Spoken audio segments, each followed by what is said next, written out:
Mbote na bandeko nyonso oyo bazali ba fidèle da abonné ya Sango ya Congo oyo bavandi leo na ba poste télévisé na bango bazali kozela émission na bango oyo mwana mboka Gédéon Sweli face cachée oyo bazali kosala ya bayi politique pona ko juger. Je rappelle na kozala nga moko te lelo na plateau na ngai na kozala na mwana mboka David Intunga oyo tokomeka kosolwa ne makambo ezali koleka na République démocratique du Congo. Mbote président David Intunga. Mbote mwana mboka ndeko Gédéon. Président David Itunga lelo le 16 janvier 2020 lelo irapela kabiso ancien président Abiso azalaki assassiné à la République démocratique du Congo. Moi commentaire na yo par rapport à journée aux ezaka mémorial na Baimboka Mobimba. Oui, merci beaucoup na question tuni par rapport à date ya lelo. Na banza que Bazaïrois bazalaki nesengo. Ba Congolais ceux qui n'ont pas Bazaïrois parce que nous étions à Kotaki, tono benga manan Bazaïrois.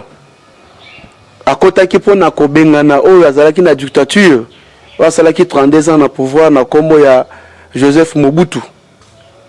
Mais on croyait peut-être que non, cette libération là, elle na bénéfice au peuple congolais. Malheureusement, le peuple congolais a commis qu'au payer prix. Na yango na est ya République démocratique du Congo parce que à l'époque comme l'armée ya monsieur Mobutu ezalaki makasi et sengelaki azala soutenu na ba Rwandais ba Tanzanie tout consort de sorte que no ba bengana Mobutu na pouvoir kokota na ye abwaki koyoka tolio epesa melaki pa Etienne Tshisekedi wa Mulumba de res mémoire kolobane que non bien sûr tu as déjà chassé Mobutu au pouvoir. Mais qu'est-ce qu'il nous faut de sorte que nos bateaux basali que nous yozo pouvoir na mboka oyo et sengeli tout ça na bango nini s'il faut peut-être leur payer to futa bango pour te basani nini bazonga na mboka na bango oyebi so nini komelaki et c'est Mulumba azongisa ki na mboka mais tala lelo mboka na biso tala lelo est ndenge ezaki menacé ba congolais boni ba kufi ba Congolais boni o ba perdre ba vie na bango bana boni o ba kufi suite à cette alliance o wapitango ba tunaki que non s'il y a l'accord entre toi na ba partenaire na yo la kisabiso yango aloba que non accord réalité mais na fin nango toki komona accord à Lemera là c'est bimelakin je pense que non et ça moi petite histoire au que peuple congolais sengel ba yeba yango que ceux qui est na biso tomba victime et ça parce que musée andimaka kozala soutenu par les Rwandais, les Ougandais tout consort pour être bengana Mobutu mais sans tenir compte que lobby kuna izalaki ekoki kobota nini mais mokolo ya ngaki ko s'opposer na peuple congolais omona ki lolenga wapi ba congolais parce que ceux na biso ba congolais natande et longa ki République Zaïre comme République moitié du Congo omona ki nde ba congolais ba s'en charger ki na banguna voir même les lots ceux qui tozolo ba keno ba infiltrer bazana armée mais c'est grâce na ye nous connaissons bien l'histoire ba James Kabarebe mais Yohana Lubaka na biso était ne jamais trahi le Congo ezali bongo parce que les lots ceux qui tozali koloba likamba balkanisation par rapport na accord à Lemera oyebi makambo nini ape kombama ki kuna na kati mais tango atala moni Congo que non nzamba lobi ke mboko ko tira jamais ko kabwana ata basali lolenge kani peut mboke za la balkaniser pas même 1 mètre ya etenya mabela mboka na biso ata mukolo moko te e ko tira la ko kene na mboka bapaya de cet amour c'est pourquoi il avait déclaré ça donc avisa qui intérêt ya peuple congolais qui est intérêt à bapaya tango alobaki bongo mais par atena qui compte tena ba infiltration ba kotaki ba infiltro ba kotaki na armée na biso o ba vandi mbula na mbula o ke lelo ba pression belé zali koye pas facile béton comme ce que yinem tamimaka bango comme c'est yendem pour infiltrer bango na armée nous connaissons bien l'histoire donc il était venu libérer les Aïrois mais malheureusement les Congolais ont payé le prix aujourd'hui à l'est.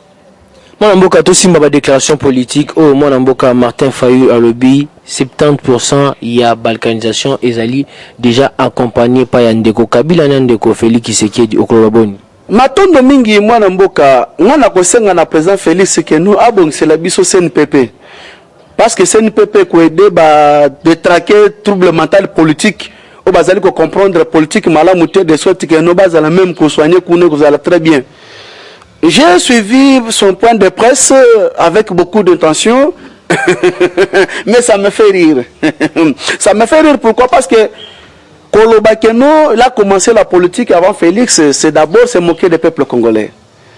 Pourquoi on a l'âge à 19 ans, Félix fut relégué avec sa famille. Mais de Kofaïlo, à Tikala, jamais qu'on a relégué à l'époque de Mobutu, y compris sa famille, pour qu'on la face de la dictature, il y a M. Mobutu. Na Mukongo et Tchad, c'est comme un père. Nulle part, tout à l'heure, comme on a photo. Nulle part, tout à l'heure, comme on a image.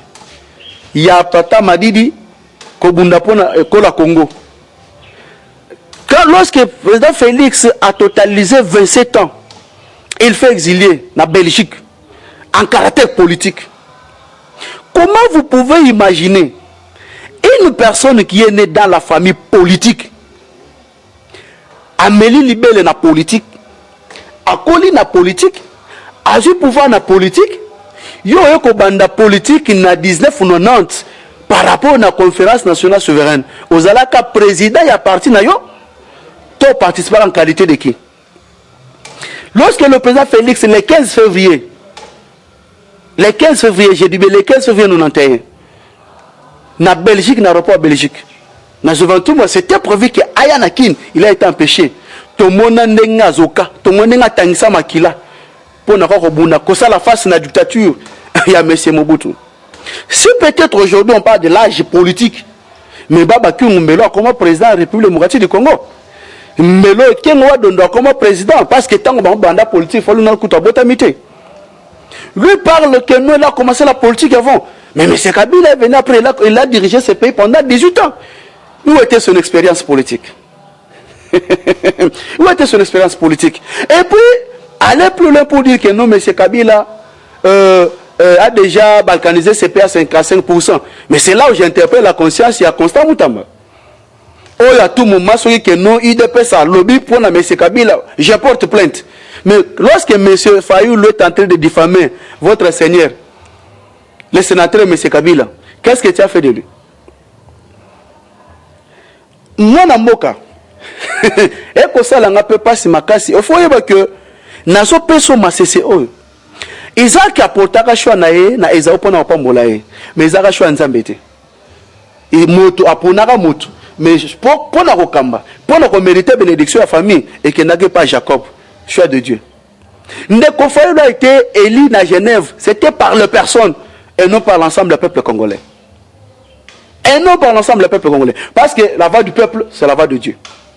Bisotan to telemaki to bisenge retirer signature à Longoli, le loi za président Mboka parce que l'anda qui peuple oka kinzam. Quand le peuple on a sengi akabwana. Nazoya na répondre nanu par rapport à point de presse, il y a Madidi Martin. Nani Samuel tango akena ndako na libota pote bapona mokonzo singela qui a remplacé Ezana ni Saül. Samuel a monique Elia Bende Moutakoki parce qu'il y a déjà une expérience avec tout le monde. Non, yendete. Ngana zota l'apparence, c'était ngana zota la motema. Le président Félix est entré. Il y a quoi diriger Mboka o kola sa bolingo papa et etc. dans Moulumbala qui ça. Tu sais quoi? Lorsque le président Félix parle, vous sentez une bonne éducation en lui. Au moment que nous aza ko refléter éducation o papa et etc. dans Moulumbala maman Marthe. Bala qui ça y est tout en respectant la personnalité d'un individu. Mais lorsque Madidi Martin se permet de parler, vous sentez en lui qu'il y a l'immaturité politique. Ok, nous on a fait 37 ans dans l'opposition. Un parlementaire moko debout est capable d'enseigner la politique à M. Fayulu. Et comment faire l'opposition? Parce que nous, lorsqu'on faisait l'opposition, on ne faisait pas l'opposition face à un individu. On faisait l'opposition suite à une gestion. Oh, Moutouaza qui à la tête ya mboka, le lengeka na banda qui ko kamamboka zaki mabe, wa peuple congolais abanda ko se retrouver te. Les lorsqu'ils qui de commandé de Martin a combat pour la démocratie, c'est grâce à l'État IDPS parce que l'IDPS il était que pour la démocratie et l'instauration d'un état de droit. Et venu aujourd'hui de n'importe quoi lorsqu'on manque à dire, on a qu'à se taire. Quand Moïse atamboli na Aaron nzamba alobi ke noté ntano ekoki Moïse azoki bâton de commandement apesa kango Aaron te apesa kango Josué pour vous rappeler tant que tout ça est concret tobimisa ki fati béton na parti na biso comme candidat ya UDPS vous voyez très bien que non maman Eva Zaïba alors que il est notre Josué. Lorsque vous parlez c'est monde de fait grâce à la parole. Confiance soit du peuple congolais pesa qui na fati béton. C'est pourquoi le lot a président. Ce qui le lot le commandant de Martin a causé la meeting naïe azale inquiété a causé la meeting naïe gaz lacrymogène zo betate azo sala la manifestation naïe aza arrêté afinga naïe parce que il est expert en ingir na ba ingir aza pena nzambe afinga fati béton placebo patin marionnette tout ça a refléter kaka éducation yazo contrairement na fati béton oyo etche tseke da mulumba la kisaye. C'est pour vous dire d'ailleurs kutu oyokaki que non traître ya faulu kozalane traître bandi le lote depuis kala bakendaka ye Nazara Surubirwa na kulutu nanga Frank Diongo les États-Unis pour parler de la transition muto yazo mebenga héritier ya Etienne Tshisekedi Mulumba yene mto s'opposaka pour na candidature Etienne à DG transition a préféré Kengo. Voilà les gens qui font la politique dans la confusion, les gens qui font la politique avec idée à Caïn. Bayango que avec Mboka Congo, M. Madidi Martin ne mérite pas faire la politique. Parce que tout ce qu'il est tenté de faire au Congo ici, à ne grand jamais président Félix que cela on a Sénégal, tout a Cameroun. D'ailleurs, tout Mboka Oya, moi si na Cameroun, va déclarer Fati béton. Va déclarer béton. Parce qu'il assume la démocratie, la liberté d'expression. Mais pourquoi Basenga a été aussi longtemps qu'il y a Azabo frère na bango. C'est pour vous dire, lorsque vous avez la politique qui a monté mabe, vous avez la politique qui a finir batu, vous avez la politique qui a attaquer batu, aussi longtemps que tu manques les arguments, vont me se taire qui distrait le peuple congolais. Mon mboka matondo mingi mais lobby ezali mokolo oyo marche kozala peuple mobimbe kobima pona ko revendiquer ba droit na bango comme dit notre plateforme ya la Muka.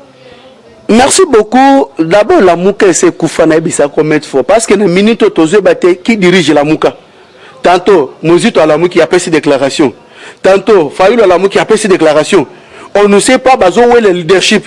Et puis un Congolais sérieux, honnête comme moi, ne peut pas se permettre de se déplacer pour aller dans la bêtise.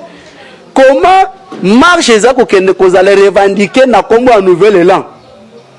Est-ce que vous m'avez dit un nouvel élan et c'est totalisé à même 10 personnes, 10 militants dans le nouvel élan? Et puis, jour où on a journée à lobby, et cette journée où on a rendre hommage à héros national. Patrice Emery, le monde malgré qu'il y a l'indépendance précocement. Là, je dois le dire. Voilà, selon lui ou selon l'IDPS? Selon moi, étant que citoyen congolais, à l'indépendance, indépendance, on a précocement. Et c'est pourquoi on est tenté de subir aujourd'hui à Bloro Moussous. Mais on a moins de confusion pour les bandes de l'Obaki. Makambo toujours Sibi ezali Kabila le père na accord ya lemera. Et comme monsieur Patrice Emery le moment. Musée na lobby pour na kobengana nani Mobutu qui était dictateur. C'est ça, c'est là où je parle. Je fais la différence par rapport à la dictature de M. Mobutu et l'indépendance. Nous devons nous dire clair en face. Talaba pays où c'est pour ta colonisation n'a pas normal. T'as le roi de l'Afrique du Sud. Tala le local Angola, ils ont dégané. Tala le local Ghana, ils ont dégané. Bon, moi, on a besoin de développer ce pays. Et c'est comme Abezalaki. Il faut tout le bayango. Il y a un monde qui non, aujourd'hui 32 ans, dictature à Mobutu. Aujourd'hui 18 ans, il y a M. Kabila. Aujourd'hui 50 ans, il monde qui nous fatigue, c'est un problème. Il y a un monde qui a posé. Et c'est tout le peuple congolais va soutenir parce que Azoni Samboka Koleka tout plus qu'Allemagne, Nenga Lobango Namboka Allemagne. Mon mboka David Intunga, président de la République Azali Kokende Allemagne, président de la République Alobaki 2020 année à Baction, Tokomi wapi na Baction, action ni déjà bo entamé tisikoyo tozo ebate. Ngai nazali président Alobaki que 2020 eza année à Baction. Ya liboso na félicité parce que na moni tout autour à sentir naé. Tout autour ya sentir naé. Au moni que sécurité est renforcée, il y a déjà action. action, je pense que non. S'il vous plaît, nazo ya témoin na mboka tika na yo na mitu neza yo ya nezale ya ngai. OK. Ba o bazaki ba intouchable, lelo ba na ba prison. Ozu Doli Makambo, ozu na ni Guy Matondo, même dans le général Elvis. Mike Mkebai. Mais Mike Mkebai. Te répondre kaka, ba na prison, Mike Mkebai pas na prison. Mais c'est ça l'état de droit. Abandaki kolega ko diffamer. Koloba babloko sans preuve. Mais na lobi hein. Mais tout ça na ba plaignant non? Tant que dossier ne kindeki, ba ta ba plaignant na ye. Ake kuna coûte 13 plaintes. Bon, tout ça on a dossier na biso. Question mtokoloba par rapport à action. Voilà. Merci beaucoup. Je pense na outil koloba. Le président Félix a une bonne volonté à développer Mboka. Mais malheureusement, Aza entouré par bateau amité mamabe. On a le coalition ngana linga ngote. Banda lelo tilobi. Kini bopeto. Gentini Gobila na loba, Gentini Gobila gouverneur avec province à Kinshasa. Président appelle ça programme à autant voyage pour na koya kopé ko lancer kini bopeto na bandal. Après wana tomona bakira ba caniveau. Moi na mboka na zo biso ke no épidémie moko ezo frapper peuple congolais na ndenga malade ya kosakana te. Qui a l'hôtel? Na lobby nazo ya te, nazo ya. Nazo ya. Mais ville province à Kinshasa. Première institution yango zanen. Et ça gouverneur. Mutazali ko kamba yango. Gentini Gobila. Bakire ba caniveau, mais nazo soke boso to oyo ba longo na bakata caniveau ba exposer yango. Tala tozali pays moko intertropical. Tala mo itango zo bima. Ba solo wana, ba biloko oyo ba déchets wana, et réseau dégager chaleur, réseau pesa maladie na peuple congolais. Au moment où nous parlons, Fatou Béton, peuple congolais, bazali attrapé na maladie moko impossible. Bosoto pembeni ya peuple congolais. Balabala nyonso romona ba déchets na caniveau, ils ont exposé ti le lezo longwate. Gentini peuple congolais azobela na bosoto oyo tieli bango na ba porte na pembeni. Bino boza bien peuple congolais souffrir mokolo ezali. Yami balé. À l'époque de M. Kabila, batikala jamais ko benga na ba étudiant à l'université. Batikala jamais ko benga na ba étudiant à l'université. Mais à l'époque du Fatou Béton, au lieu que lui fasse les actions, ce sont les collaborateurs qui font les actions contrairement à la vision de Félix. Yako benga na ba étudiant. Mais ce qui est là que na ba étudiant baza ba infiltré. Vous avez besoin de récupérer les infiltrés. Mais comment vous préférez ko benga na batu? Bon, vous trouver des armes. Vous voulez se moquer de qui? Est-ce que bazota ngobe bazaka libanda? Nazo komate wana mboka. Nazo ya. Biloko ya ndenge wana. Ezali malamu te. Na l'époque M. Kabila totikala jamais cause augmentation à faire académique ndenge ezali à l'université. Et tu le sala matin. Mais nyusu wana tango ezali ko salama. Ezaka ba etida ba komo tamala na komba président Félix na Munoko. Président Félix na Munoko. Et ce peuple d'abord, papa le bakine yango. Peuple souffrir. Ministre économie, président Félix Fatou Béton. Et na ba combattant nyo surtout. Ana combattant mota linga ko dokwa David Itunga. Oya linga ko azam to alo ba pe mabena o. Kota na Zando. Tout na sacha cycle za combien? Kabila a laissé sacha cycle 7000 francs. Mais au moment où nous parlons sacha cycle comme 12 000 francs. Donc, le peuple congolais a le même napoko na komelati. Non, ce n'est pas normal. Ce n'est pas normal. Déjà, vous avez des map à la tongo. Il y a un qui a map. Ils ont déjà un problème. A défi bien, mais il y a un Nicolo Mapaï à Kimimbango, mais 200 francs. Mais ce que le cycle 12 000.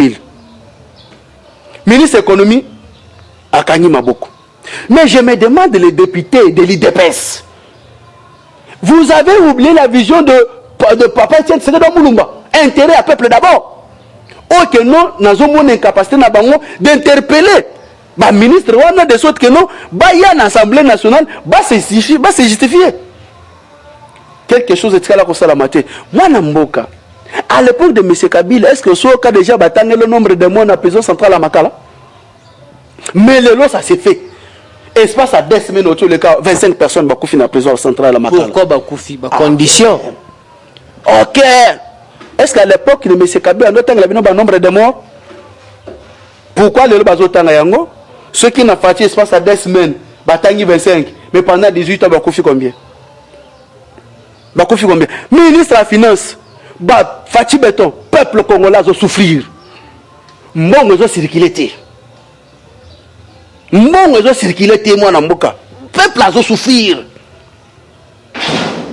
Peuple va souffrir. Ministre des Finances, depuis le président Félix a signé dans le congrès, après sa prime de Léopard, il est là. Dans le PSAMité. Et ça le salamate. Et puis, chose étonnante, Nayoka, il ne faut pas revoir l'ordonnance. Il y a le président Félix, il y a Konoma Baba Kyungu. Comme ici que cet accord du FCC est venu remplacer la Constitution. Donc, à l'époque de M. Kabila, lorsqu'il dirigeait, on parlait de la Constitution. Maintenant, ce n'est plus la Constitution, maintenant, c'est la coalition. Président Félix, étant que citoyen congolais, il a voté dans Samboula, diriger Mboka Oyo avec l'esprit de l'IDPS. Diriger Mboka Oyo avec l'esprit de l'IDPS. Respecter la Constitution, mais l'esprit l'IDPS. Mais l'IDPS respecte toujours la Constitution. On respecte la Constitution. L'IDPS, la démocratie est l'instauration d'un état de droit. Toute personne qui bloque les jambes. Le président Félix a un conseil de ministre. Donc, commencer à sanctionner et révoquer. Remplacer le les accords, coalition et remplacer la constitution. Bazongi se bat sous. Tala lelo, na discours, il y a fin de l'année, président Félix. Qu'est-ce qu'il avait dit pour les enseignants? Alors, dans le mois de janvier, nouvelle unité, na NP Bassaynin, Bafutama. Mais on a une déclaration, il y a Bakonga? Pas encore. Nous sommes à présent. Félix, il y a un enseignant qui a dirigé Mboka Oyo avec l'esprit de l'IDPS. Na place qu'il y a ça la action, ba collaborer ni bazo ça la action pour na connuire balon pour balon lycée bolingo ba au peuple congolais azana ngwa vérier parce qu'il y a que aza espoir ya peuple congolais. Moi mboka David Tonga tozo toucher vraiment na fin émission na biso par rapport ya date na biso oyo ezali historique date ya le 24 janvier IDPS ils ont préparé nini tozo moni kuna mona mboka Zakari Babaswe a réunir ba structure nyonso ezali ko soutenir chef de l'état Félix Tshisekedi pour na ko poser ba question na stade des martyrs yokolo baboni ezali kanisa malam parce que tant ba que va du peuple aux avoirs de Dieu au moni balingaki ke mukolwana ba o ba mesana ko sala fête parce que mikolo mariage ça makana batambongwa babola mwe basala ba mariage ezate fo mona bato mbongo ya pauvre contribuable congolais ozo mona bazo sala ba mariage na bango bazo bina kuna peuple congolais sanine azo souffrir. C'est bien parce que tu es qui bango que le 24 janvier est à la date moko biso to kovanda pona kosanini commémorer ba Rossi ba Thérèse ba Luc que fêter parce que mukolwana ceux qui ont proclamé que fête ça quelque part moi na mboka jouer na invité ceux qui ngezala ndeni prophète wana ingesala manangote mukolo yango je pense que gaz lacrymogène elinga ke beta koleka ko tout même na l'époque ya monsieur Kabila parce que un Congolais sérieux un combattant o ayebi ke batumba bandeko na ye na permanence ya IDPS akoka jamais kolinga ke 6 millions et bima pour nous satisfaire d'un cas politique songolo pakala par rapport à l'alternance oyo salami par bandeko na biso batangisi makila na bango pour na alternance et ça manamoka menga kutu na kosenga par rapport ya mbongo balinga babisa pour na alternance babimisa mbongo o batie elongia Rossi babimisa mbongo o batie elongia Thérèse babimisa mbongo batie elongia Luc babimisa mbongo batie ba combattant na biso batumba na siège ya IDPS. On a un beaucoup plus de valeur parce que c'est historique. Ti mokolo Jésus-Christ akoya, je pense que mokolongo biso surtout to kozala de sorte que nous to solola, to communiquer na oya biso qui est Félix Antoine Tshilombo Tshisekedi mwana mboka. Mwana mboka to kompena na suka ya émission ya biso ya basanga Congo mot de la fin na yo na numéro na téléphone na ba nyonso bazali kolanda. Mot de la fin nga eza que et ça n'est pas si parce que nous sommes catholiques nous sommes chrétiens mais Église catholique, c'est cette fois-ci, un évangéliste de la balkanisation au lieu d'être un cardinal. Dommage. On parle de la balkanisation. Mais aussi longtemps que l'armée n'a pas na Est et récupéré déjà le territoire, presque tout. Oh, 15%, comme dans le lobby, presque, quand on parle presque, c'est-à-dire que plus de 90%.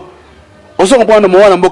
D'abord, quartier général, où il y a ADF, il y a Madina. Ils ont récupéré. Personne n'en parle. Personne n'en félicite. Bonjour, Mboka balkanisé. Mais bon, là, qui s'habille sur territoire à Tamoko. Oh, bon, Monique, nous, ils ont vidé dans les Congolais. Oh, qui balongo les drapeaux à Mboka. Bazou, baché drapeau à Mboka, moussous. Et c'était. Ndeko, évangéliste, fidèle Mbongo. Ceux qui bosa peut-être dans la famille, n'a problème dans la famille, tu sais qu'il dit, Bolo Bayango, peuple congolais yeba.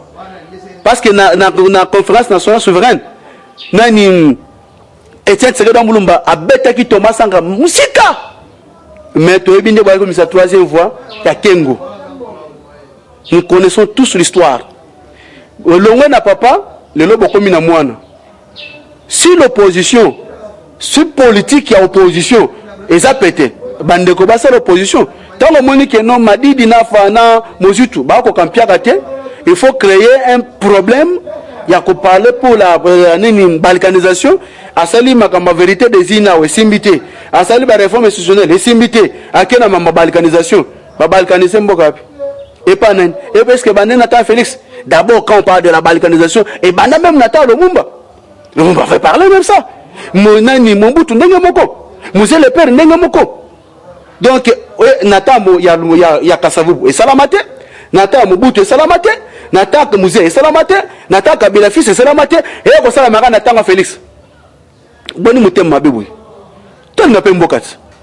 Surtout moni que nous et moi tout ça là tout est makam susu ya bonzambe zate parce que cathédrale longo comment on quartier général la matinée politique hein. Pour ceux qui ont bon wazawa na ceux qui ont ma politique te c'est que akoka bien te. Non tout tika mutem mabe. Tout tika mutem mabe wana ezabete. Peuple congolais n'a pas sa distraction te. Par rapport à Makamon, on a trouvé la souffrance au peuple congolais a souffert. C'est ce que là, c'est que viser le terrain d'Abisso pour la coyer, bisa fati, beto qui t'a la peuple azaboué. Et puis t'as la communication en Mwanamboka. Et m'a dit de Martin, Baké na Est, Frédéric Mbongaki. Jour, m'a dit de Martin, à la point de presse, Nde, Frédéric Mbongaki, écoute, un président Félix. Quoi? Pourquoi? Président Félix, Azoko Kamamoko, Nabolingo. Yango na kosenga kutu. Président Nangaï, président peuple congolais, Félix Antoine Tshisekedi, ça la système de permutation ya ba gouverneur. Et comme a été kaka ngande mokozi province tel, kaka ngande mokozi province tel, tout son nom des Congolais. Permettez bango. Oza mulu botini soyi na Congo central, wa Congo central tine na ba Équateur, wa botini sud de Bangui. Au sali permutation na et kozala vraiment très bien kitoko et kozongi sa kutu unité à makasi ya peuple congolais kolinga kutu ngezaki liboso. Numéro de téléphone ngezali plus 243 82 283 22 25 na bandeli plus 243 82 283 22 25. Yango na kosenga na bato ba bengaka tozala pe poli. Obengi na numéro nanga. Na tout nous présentez-vous, oui, c'est que moyen se présenter, parce qu'il y a la balkanisation. Mais aux hommes quelque part. Balkanisation n'a pareil non. Oui, ma téléphone au Benina, na tout nous qui se présente, on a se présenter comment il y a la balkanisation. Est-ce que on est allé? Est-ce que c'est une bonne éducation? Na numéro nanga, tiens pouvoir en boka na biso. Nazo condamné au effort, bah toi INC, boy que IDP c'est une machine politique. Oh le lot que banda le lot tu le beaucoup ça jamais face à face na yango. Au moment que na hôpital la maman yemu bat bazo zanga bakisi hôpital la maman yemu nani mort malonga ezalité bambeto malonga ezalité nde mbongo ezobima 30 vaches na mariage ya mwana James Kabarebe et oté pas Vital Kamerhe mais tant yo sali mariage ya on a mida tout ça mona présence à James Kabarebe te tu peux comment on peut présence à Jibin Piana na mariage wana te après congolais. Azabe parmi les artistes. Et voilà, nous sommes arrivés à la fin de notre émission. Je dirais un grand merci à Bob Boukassa, au Azaki na sima caméra, au permettra kinga ina mona mboka David Intonga, émission na biso ya face cachée politique na ba sango ya Congo, bolanda biso na poste télévisé na bino. Je vous dis vraiment au revoir, tokutana na mikolo, o ezali koya, bye bye. Faire parler de vous. Confiez-nous votre image et laissez-nous la transformer en une identité forte grâce à un accompagnement sur mesure et un suivi personnalisé. De la communication institutionnelle au marketing politique et commercial, Eshima Magazine apporte des solutions de communication à tout type d'entreprise, institutions ou personnalités. Notre parfaite connaissance des outils de l'information et de la communication, mais aussi notre expertise, sont des atouts pour vous conseiller en proposant des solutions efficaces afin de rendre votre communication adaptée, maîtrisée, attractive et persuasive. Tout un champ des stratégies de communication. Magazine congolais d'information générale, Eshima Magazine bat au rythme de l'actualité. Impartial, documenté, instructif, Eshima au cœur de l'info.